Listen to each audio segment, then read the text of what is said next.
السلام عليكم ورحمة الله تعالى وبركاته. الوصفة تاع اليوم وهي وصفة مملحات بدون لحوم، خبيزات معمرين غير بالبطاطا، يعني وصفة اقتصادية 100%. يجو ما شاء الله العجينة تجي طرية ويجو بنان. أول شي نبدأ بصلاة وسلام على سيدنا وحبيبنا محمد صلى الله عليه وسلم، ونفوتو نداو الصون تاعنا. بسم الله. فوالا هنا عندي 6 كيسان فرينة مغربلين، نتوما استعملوا 5.5. وشوفوا اذا جاتكم العجينة طرية بزاف زيدوا لها شوية. عندي كاس حليب دافي، عندي كاس ماء دافي، عندي نص كاس زيت، مغرف كبيرة سكر، مغرف كبيرة خميرة، ومغرف ونص صغيرة تاع الملح. في إناء نبدأ نفرغ الحليب، ونزيد الماء، ونزيد عليهم مغرف كبيرة سكر ومغرف كبيرة خميرة الخبز.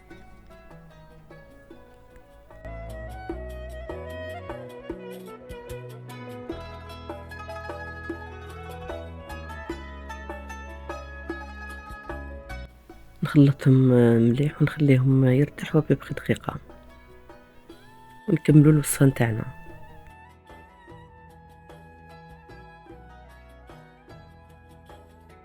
وهنا بعد ما خليتها ارتاحت لي دقيقة ولا دقيقتين، نزيد لها 2 كيسان فرينة. انا كيلت بهذا الكاس يدير 200 مليلتر. فوالا، ونزيد الكاس الثالث، الكاس الرابع، ونخلط حتى نكمل الفرينة تاعي كامل. في الاول نخلط بلو فوي، ابخي نحيه ونخلط بيدي. نزيد الكاس الخامس، فوالا، ونزيد الكاس السادس. انا زدت منه غير نص، يعني درت 5 كيسان ونص فرينة. ونلم العجينة تاعي حتى نتحصل على عجينة طرية.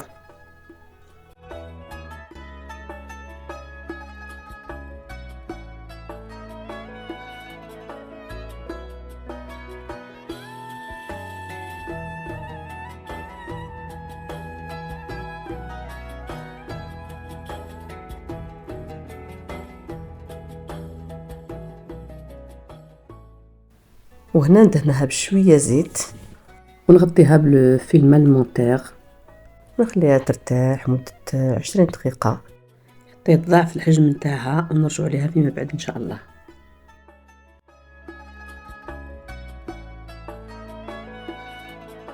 ونروحو نبداو الحشوة نتاعنا. عندي 700 غرام بطاطا مسلوقة، عندي بصلة كبيرة قطعتها شوية شوية، طيبتها مع 2 مغارف زيت. عندي كمية من الفرماج، فرماج غابي. عندي 2 حبات فرماج ابيض. وديروا بيضة ولا 2 مسلوقين ومرحيين. نص مرفة صغيرة فلفل كحلي، ونص مرفة صغيرة ملح. ما نكثروش ملح باسكو الفرماج فيه الملح باش ما تجيناش مالحة. فوالا، نحكم البطاطا، نحط عليها لي زيبيس، البيض، الفرماج، ونزيد عليها البصلة اللي طيبناها من قبل.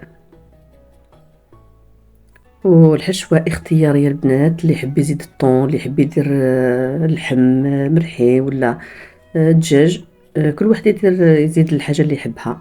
انا درتها لكم اسمها اكسبري اقتصادية، وكل واحد يزيد واش يحب. ديجا هكا ويجو بنان ما شاء الله.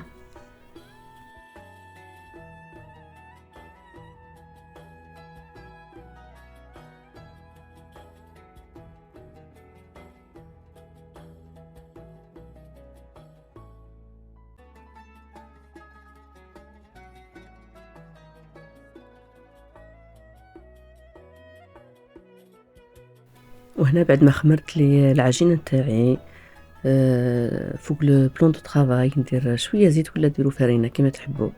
انا درت شوية زيت، ونحط العجينة تاعي ونقسمها قطع صغيرة، ونكورها كويرات صغار.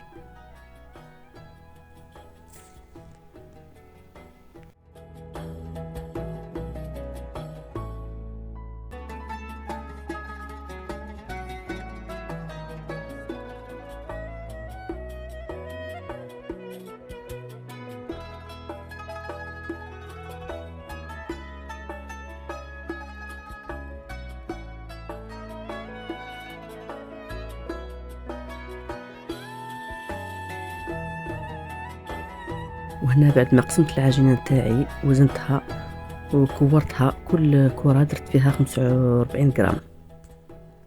غطيتها بالبابي فيلم وخليتها تحت ما بين 5 إلى 10 دقائق.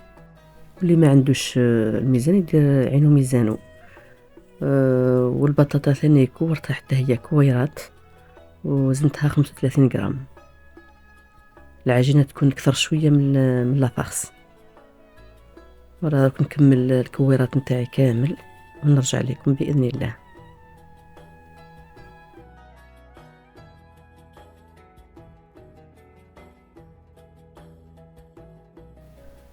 وهنا بعد ما خليتهم ارتاحوا شوية نحكم كويرة ونحلها غير بيدي.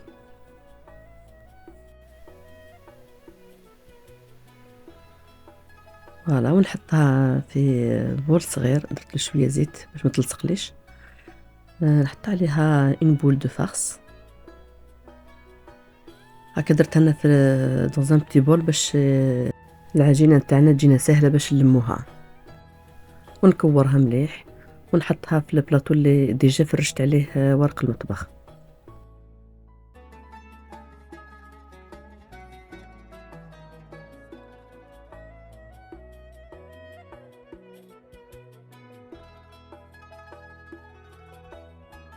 نزيد معاكم ان دوزيام نحلها فوق البلون دو طرافاي. ونحط عليها شويه فرماج رابي ولا فرماج لافاش كيري ولا كيري، المهم كيما تحب. ولا نحط عليها لابول تاع البطاطا، نلم اطراف العجينه تاعي. فوالا ونكورها مليح، نستمر في العمليه هذه حتى نكمل الكويرات نتاعي اكل.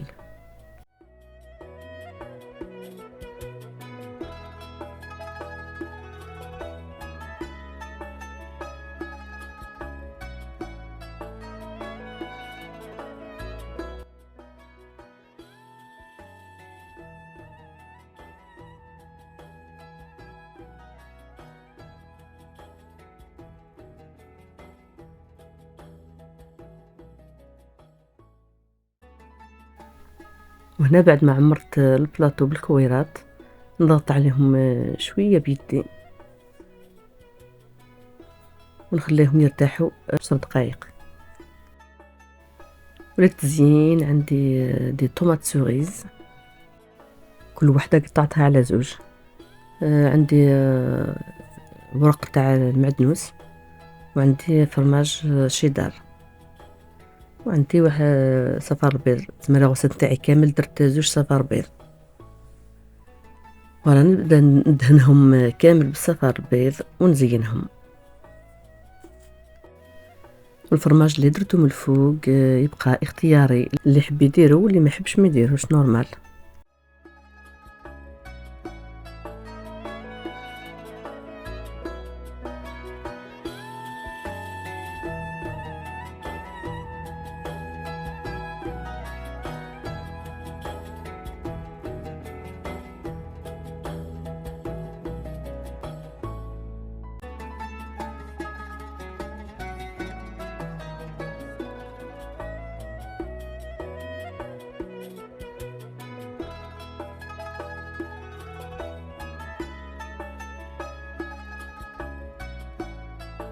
واللون تاع صفار البيض جا صفر ما شاء الله. باسكو البيض ما شريتهمش من لي ماغازان. البيض تاع الدجاج عرب سي بوغ سا جا اللون تاعو صفر ما شاء الله. ان شاء الله تجربوهم ويعجبوكم في هذا الشهر الفضيل، شهر رمضان المبارك. ربي يدخلوا علينا وعليكم بالصحه والهنا ان شاء الله.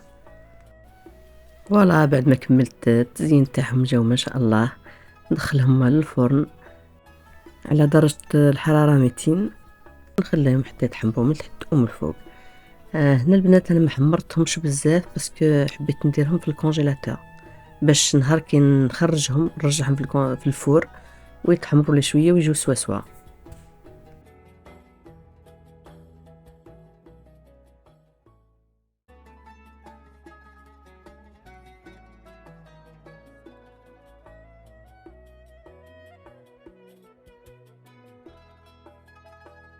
دروك نقسم لكم وحده من الداخل تشوفوها. تجي رطبة وهشيشة، يعني ما شاء الله.